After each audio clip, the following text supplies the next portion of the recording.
Hello guys, ഞാനൊരു guild recruitment video ആയിട്ടാണ് വന്നിരിക്കുന്നത്. നമ്മുടെ ഗിൽഡിൻ്റെ പേര് ഓർഡിനറി ആണ്. ഞാനിപ്പോൾ ഉള്ളത് ഈ ഓർഡിനറി എന്ന് പറഞ്ഞുള്ള ഈ ഗിൽഡിലാണ്.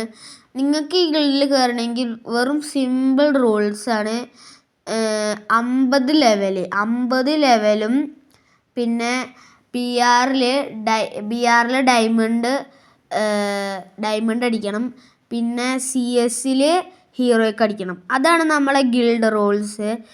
നമ്മളെ ഇപ്പോൾ ഈ ഗിൽഡ് കാസർഗോഡ് 80 സംതിങ് ഇതിൽ കയറിയാണ്. ഞാൻ ഇപ്പോൾ സ്ക്രീനിൽ കാണിക്കാം. അപ്പോൾ എല്ലാവർക്കും വേണമെന്നുള്ള ഡീറ്റെയിൽസ് ഞാൻ കമൻറ്റ് ബോക്സിൽ കൊടുത്തിട്ടുണ്ടാവും. അപ്പോൾ എല്ലാവർക്കും ബൈ. പിന്നെ വെറും 1.5 മാസം കൊണ്ടാണ് ഈ ഗിൽഡ് കാസർഗോഡ് 83ാം സ്ഥാനത്തേക്ക് ആയത്. അപ്പോൾ ഈ ഗിൽഡിൽ കുറേ നല്ല പ്ലേയേഴ്സ് ഉണ്ട്. അപ്പോൾ കുറച്ചുകൂടി പ്ലേയേഴ്സിന് നമുക്കിപ്പോൾ ആവശ്യമുണ്ട്. എല്ലാവരും കൂടി റാങ്ക് വെച്ചിട്ട് പെട്ടെന്ന് നമുക്കൊരു 6-7 ലെവലൊക്കെ ആക്കണം. അപ്പോൾ ഇതാണ് നമ്മളെ ഗിൽഡ് റിക്രൂട്ട്മെൻറ്റ് വീഡിയോ. അപ്പോൾ എല്ലാവർക്കും ബൈ.